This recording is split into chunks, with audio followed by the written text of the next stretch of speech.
नमस्कार, आप सभी का स्वागत है। किशोर कुमार और मोहम्मद रफ़ी दोनों भारतीय सिनेमा के महान गायक थे।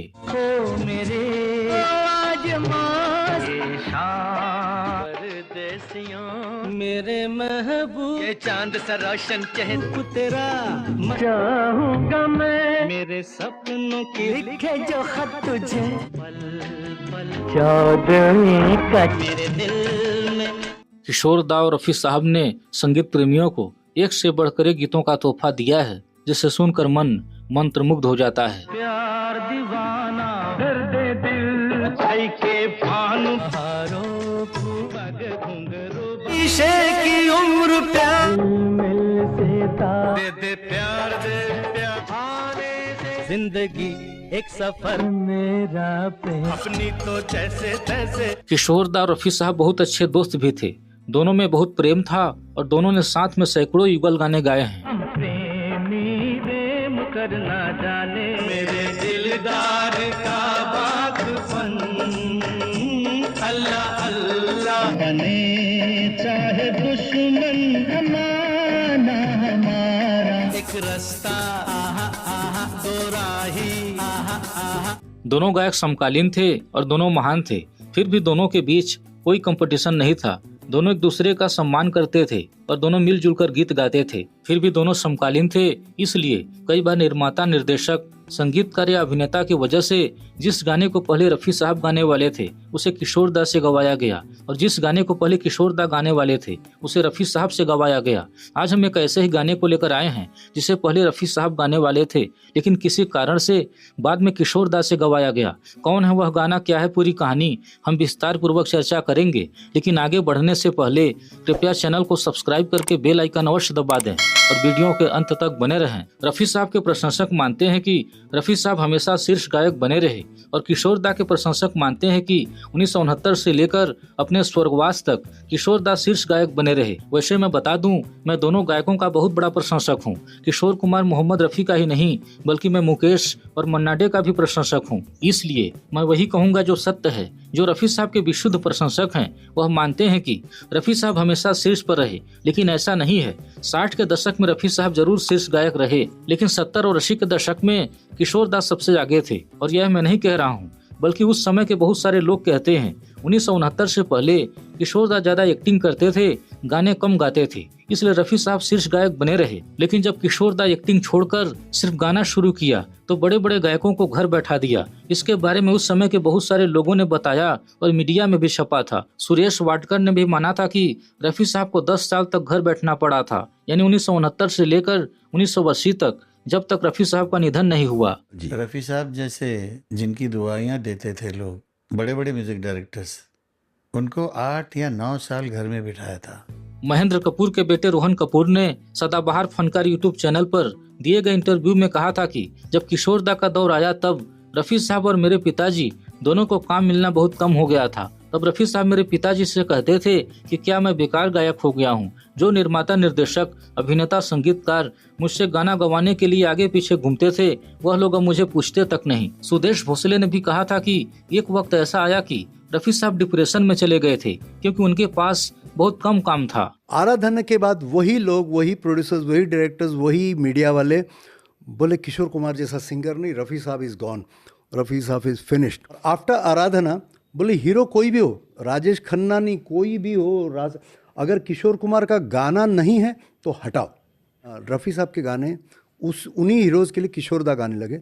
सॉर्ट ऑफ डिप्रेशन में गए थे रफ़ी साहब, दाढ़ी बढ़ाई थी, और फिर नौशाद साहब के पास जाते, मैं सिंगर नहीं।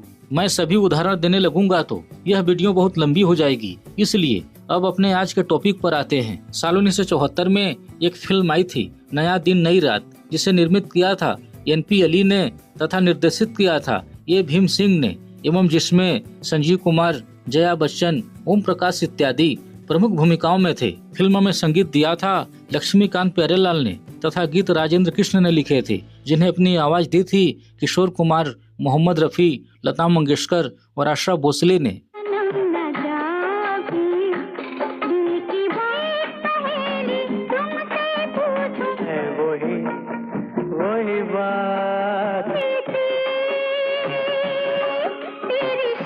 बता दें कि इस फिल्म में संजीव कुमार ने 9 भूमिकाएं निभाई थी, जिससे हिंदी सिनेमा में अभिनेता के रूप में संजीव कुमार की प्रतिष्ठा बहुत बढ़ी। संजीव कुमार द्वारा निभाई गई 9 भूमिकाएं नवरस के अनुरूप थीं। यह फिल्म किसी अभिनेता के लिए बहुत ही चैलेंजिंग थी, इसलिए पहले यह फिल्म दिलीप कुमार को ऑफर की गई थी, लेकिन उन्होंने मना कर दिया। तब किसी ने संजीव कुमार का नाम सुझाया और संजीव कुमार ने सभी 9 भूमिकाओं को बखूबी निभाया। बता दें कि यह फिल्म 1964 की तमिल फिल्म नवरात्रि की रीमेक थी। नवरात्रि में शिवाजी गणेशन ने 9 भूमिकाएं निभाई थीं। जब नया दिन नई रात रिलीज हुई थी, उस समय औसत कमाई की थी। हालांकि संजीव कुमार द्वारा निभाई गई 9 भूमिकाओं को बहुत ही प्रशंसा मिली थी। उनकी बहुरूपी भूमिकाओं के कारण ही यह फिल्म बाद में बेहद चर्चाओं में रही। बता दें कि फिल्म की शूटिंग के दौरान संजीव कुमार पर एक शेर ने हमला कर दिया था और वह किसी तरह से बचे थे। संजीव कुमार के द्वारा निभाए गए 9 भूमिकाओं का प्रभाव का अंदाजा इसी से लगा सकते हैं कि एक शाम चंद्र बरोट, अमिताभ बच्चन और जया बच्चन साथ में नया दिन नई रात देखने के लिए अंधेरी के लोकप्रिय अंबर माइनर ऑस्कर सिनेमा, जिसे अब सापर शिस्टॉफ के नाम से जाना जाता है, पहुंचे। उस समय डॉन फिल्म की तैयारी चल रही थी। नया दिन नई रात में संजीव कुमार की 9 भूमिकाएं थीं, लेकिन चंद बरोट का ध्यान उनके द्वारा निभाए गए 7वें किरदार पर गया, जो एक मंडली का मालिक था। संजीव कुमार के पहनावे ने उन्हें डॉन में अमिताभ बच्चन के लिए भी एक ऐसा ही किरदार बनाने के लिए प्रेरित किया, जो बाद में पुलिस का मुखबिर बन जाता है। नया दिन नई रात में 2 मेल गाने थे और फिल्म के निर्माता NP अली चाहते थे कि दोनों गाने रफी साहब गाएं, लेकिन निर्देशक A भीम सिंह, संगीतकार लक्ष्मीकांत प्यारेलाल और अभिनेता संजीव कुमार निर्माता के बात से सहमत नहीं थे। A भीम सिंह ने कहा कि मेरी तो इच्छा थी कि सभी गाने किशोर दा गाएं, क्योंकि संजीव कुमार पर किशोर दा की आवाज बहुत ही ज्यादा शूट करती है और हाल फिलहाल में किशोर दा और संजीव कुमार की जोड़ी ने मनचली, अनामिका जैसी फिल्मों के जरिए पर्दे पर धूम मचा दिया है। लेकिन आप लोगों के बात का भी मान रखना पड़ रहा है, लेकिन एक गाना जो बचा है उसे किसी भी हालत में किशोर दा ही गाएंगे। बता दें कि लक्ष्मीकांत प्यारेलाल अपनी फिल्मों में 1-2 गाने रफी साहब से जरूर गवाते थे,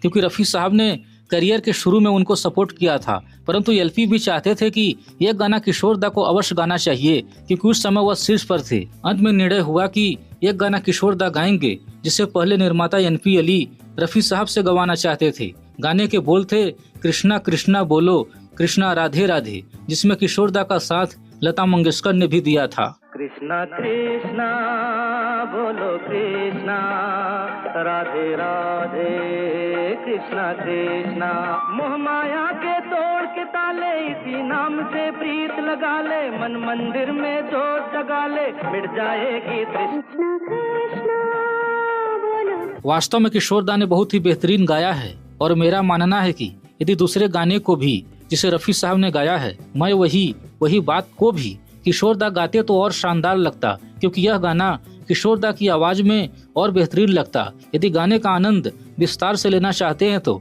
हम उसका लिंक डिस्क्रिप्शन में दे देंगे, आनंद ले सकते हैं। मित्रों, इस पर आप लोगों का क्या विचार है कमेंट सेक्शन में जरूर बताएं। कृपया वीडियो को लाइक और शेयर करें और चैनल को सब्सक्राइब करना बिल्कुल ना भूलें। जय हिंद, धन्यवाद।